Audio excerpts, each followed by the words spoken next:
भाई जो गुरु वचन पे डट गए, कट गए फंद 84। सत्साई भाई और बहनों, दया परमपिता परमेश्वर जी की, सारी सृष्टि के सर्जनहार सतगुरु रामपाल जी भगवान की, जिनके शुभ आशीर्वाद से, विशेष आशीर्वाद से, उन्हीं के कर कमल से लिखित पवित्र पुस्तक जीने की राह के ऊपर वीडियो बनाने की श्रृंखला जारी है। इसी श्रृंखला में आज हमारा ये 23वें नंबर का वीडियो है। प्रत्येक वीडियो में गुरुदेव भगवान के आशीर्वाद से हमें बहुत कुछ अध्यात्म के विषय में जानने और समझने को मिल रहा है।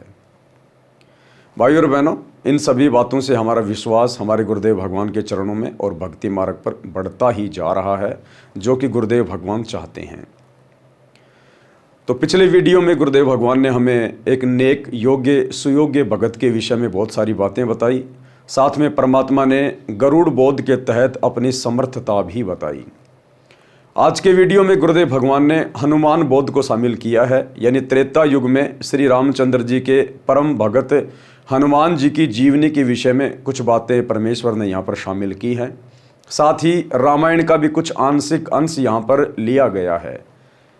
यानी आज से पहले हमें रामायण और महाभारत के नाम पे जो भी कुछ पढ़ाया गया, केवल ज़्यादातर लोक वेद था, सुनी सुनाई बातें, दंत कथाएं, सत्यता से कोसों दूर। अब हनुमान बोध के माध्यम से पूज्य गुरुदेव भगवान हमें बहुत सारी सत्य कथाएं, सत्य बातें सुनाने जा रहे हैं।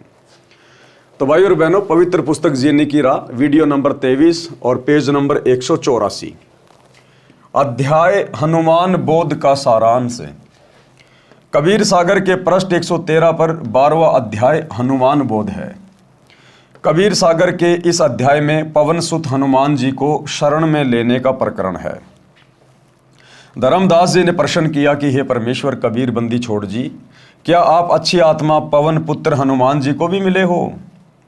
उत्तर परमेश्वर कबीर जी का, हाँ, क्योंकि ये परमात्मा प्रत्येक आत्माओं को मिलता है। जब ये परमेश्वर इस पृथ्वी पे आता है संत रूप में, ऋषि रूप में, तो ये परमात्मा उस समय की तमाम मानव शरीरधारी आत्माओं को, स्त्री या पुरुषों को अपनी जानकारी अवश्य पहुंचाता है।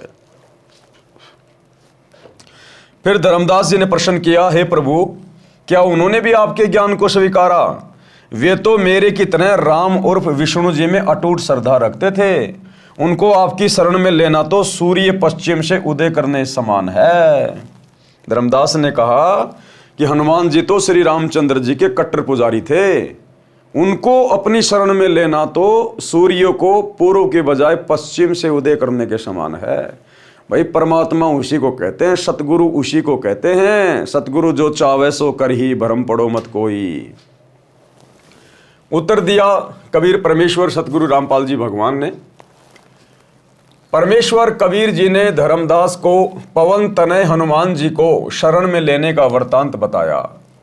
आप जी पढ़े, सरलार्थकर्ता रामपाल दास द्वारा हनुमान जी को कैसे परमेश्वर कबीर जी ने शरण में लिया तथा रामायण का संक्षिप्त वर्णन। रामायण ग्रंथ में प्रकरण आता है कि एक बाली नाम का राजा था, उसका भाई सुग्रीव था। यानी हनुमान जी का प्रथम बार श्री रामचंद्र जी से कैसे मिलन हुआ, कैसे उनकी भेंट हुई, परमात्मा वहां से शुरू कर रहे हैं। रामायण ग्रंथ में प्रकरण आता है कि एक बाली नाम का राजा था, उसका भाई सुग्रीव था। किसी कारण से बाली ने अपने भाई सुग्रीव को अपने राज्य से निकाल दिया। उसकी पत्नी को अपने कब्जे में पत्नी बनाकर रखा। सुग्रीव दूर देश में मायूस भ्रमण कर रहा था। हनुमान जी राम राम करते हुए एक पहाड़ पर बैठे दिखाई दिए। जिस समय हनुमान जी से श्री रामचंद्र जी की मुलाकात भी नहीं हुई थी, श्री हनुमान जी जानते भी नहीं थे कि दशरथ पुत्र रामचंद्र कौन है, उस समय हनुमान जी राम राम का जाप किया करते थे। राम राम का, राम राम शब जगत बखाने, आदि राम कोई बिरला जाने। दशरथ पुत्र श्री रामचंद्र जी से पहले तो सतयुग में इंसान थे। सतयुग में भी लोग राम राम का जाप किया करते थे। तो वो वास्तव में असली राम कौन है? जो त्रेता युग में जन्मे दशरथ पुत्र श्री रामचंद्र जी से पहले भी था। सतयुग के प्राणी भी उस राम का नाम जाप किया करते थे। तो हनुमान जी जिस समय तक रामचंद्र जी को जानते भी नहीं थे, मिले भी नहीं थे, उससे पहले ही राम नाम का जाप किया करते थे। यानी वास्तव में वो राम कौन है? श्री राम तो केवल श्री दशरथ के बेटे के शरीर का नाम था, उसकी पहचान थी। ये राम राम कोई मुक्ति का मंत्र नहीं है, कोई जपने का मंत्र नहीं है, कोई मोक्ष मंत्र नहीं है। हनुमान जी राम राम करते हुए एक पहाड़ पर बैठे दिखाई दिए, क्योंकि ये सत्य कथा बताई जा रही है। आज से पहले हमने केवल सुनी सुनाई बातें सुनी है, दंत कथा सुनी है, लोकवेद सुना है, आदि अधूरी रामायण की बातें सुनी है। अब ये सत्यनारायण कथा आप सतगुरु रामपाल जी परमेश्वर जी के कर कमल से लिखित इस पुस्तक से सुनने जा रहे हैं।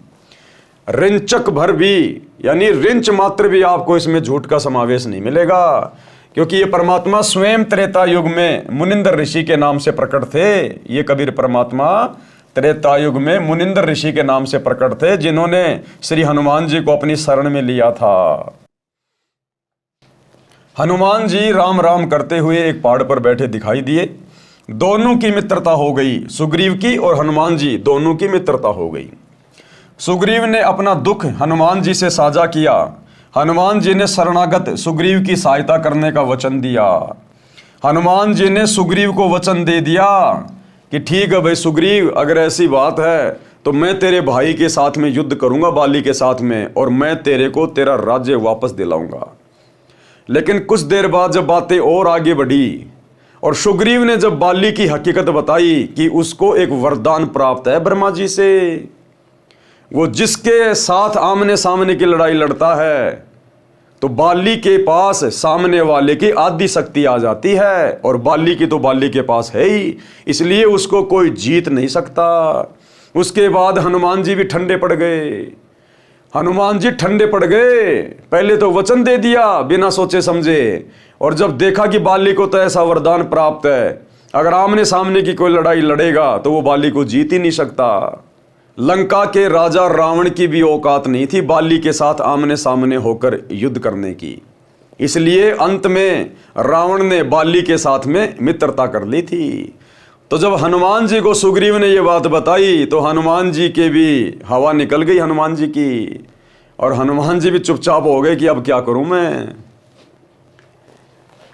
सुग्रीव ने अपना दुख हनुमान जी से साझा किया। हनुमान जी ने शरणागत सुग्रीव की सहायता करने का वचन दिया।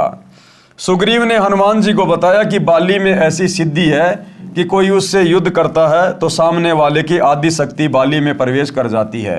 ये बात जानकर हनुमान जी भी शांत रहे। अब हनुमान जी भी चुपचाप हो गए इस बात को सुनकर, और युद्ध करने का इरादा त्याग दिया।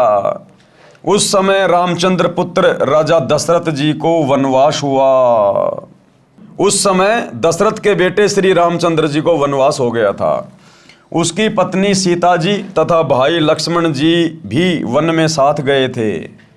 श्रीलंका के राजा रावण की बहन शूर्पणखा ने लक्ष्मण को देखा तो उससे विवाह करने का प्रस्ताव रखा। लक्ष्मण ने कहा कि मेरा विवाह हो चुका है।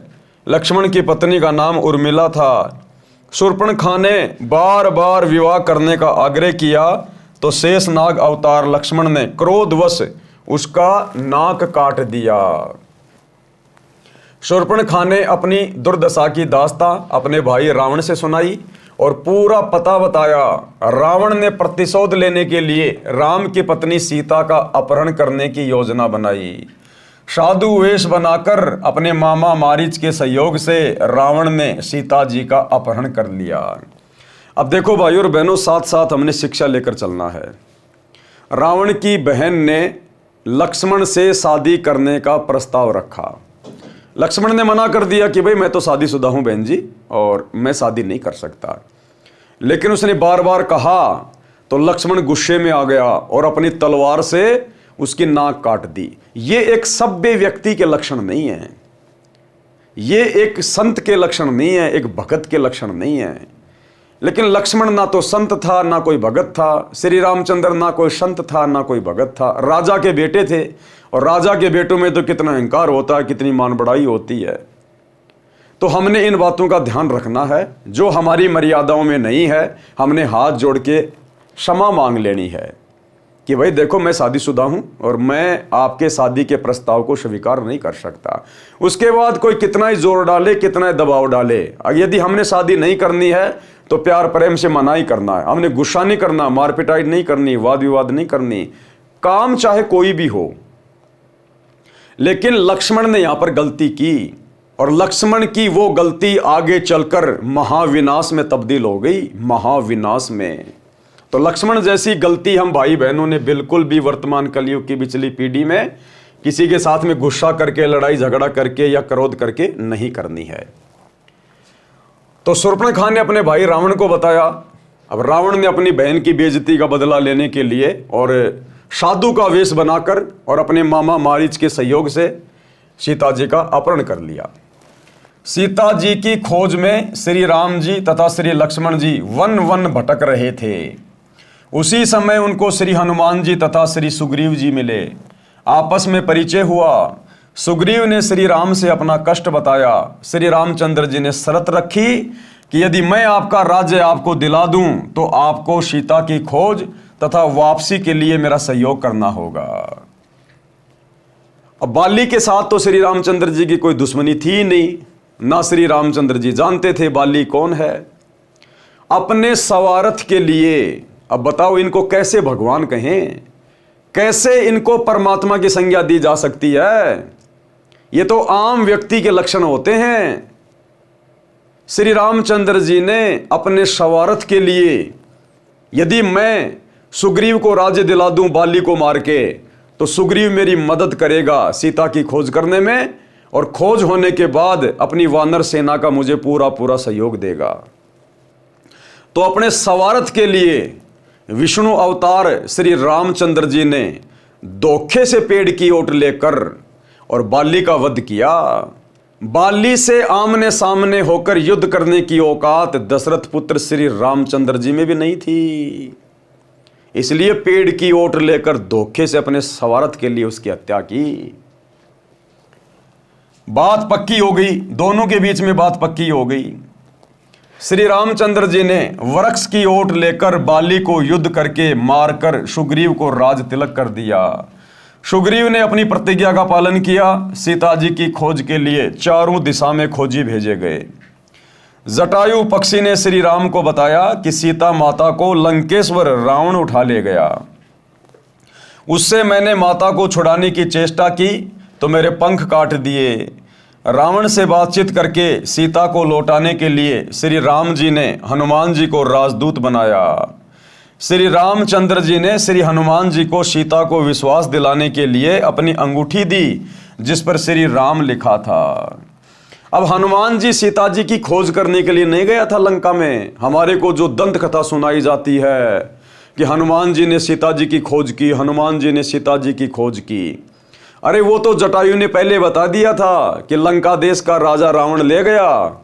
उसके बाद रामचंद्र जी ने हनुमान जी को तो केवल इसलिए भेजा था कि तू एक बार जाकर जो है पूरी तसल्ली करके आ जा और रावण से बातचीत भी करके आ जा कि भाई आप सीता जी को वापस लौटा दीजिएगा, युद्ध में कुछ नहीं रखा है।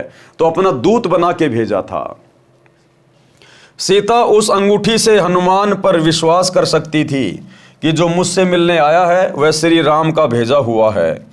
हनुमान जी श्री राम की मुद्री लेकर आकाश मार्ग से उड़कर श्रीलंका में गए।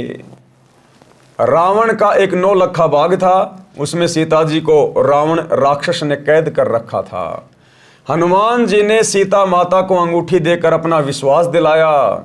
सीता जी ने अपना सर्व कष्ट जो राक्षस रावण दे रहा था, यानी वो उसको डराया करता था, धमकाया करता था, जो राक्षसनियाँ थी, जो गंदी औरतें थी, उनसे उनकी पिटाई करवाया करता था कि तू रावण से शादी कर ले, रावण से शादी कर ले।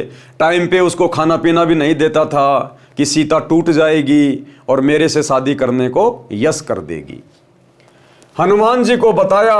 सीता जी ने अपना कंगन सुहाग का कड़ा हाथ से निकालकर हनुमान जी को दे दिया और कहा कि भाई आप ये कंगन श्री राम जी को दिखाओगे तब उनको विश्वास होगा कि तुम सीता की खोज करके आए हो। हनुमान जी के साथ सीता जी ने आने से इनकार कर दिया कि मैं तेरे साथ नहीं चलूंगी। हनुमान जी ने फल खाने की इच्छा व्यक्त की तो सीता ने कहा, भाई कोई फल जड़कर गिरा हो वह फल खा सकते हो, फल तोड़कर खाने का मुझे भी आदेश नहीं है। इस बात से नाराज होकर हनुमान जी ने पहले तो पेड़ को गिराया, फिर पके हुए फल खाए, फिर उस वृक्ष को समुद्र में फेंक दिया। ऐसे हनुमान जी ने रावण का 9 लखा बाग उजाड़कर वृक्ष समुद्र में फेंक दिए। लंका के राजा रावण ने हनुमान की पूंछ पर कपड़े रुई बांधकर आग लगा दी थी। हनुमान ने अपनी दुम की अग्नि से रावण की लंका को आग के हवाले कर दिया। जो गुरु बचन पे डट गे, कट गे फंद 84 के, कट गे फंद 84 के, कट गे फंद 84।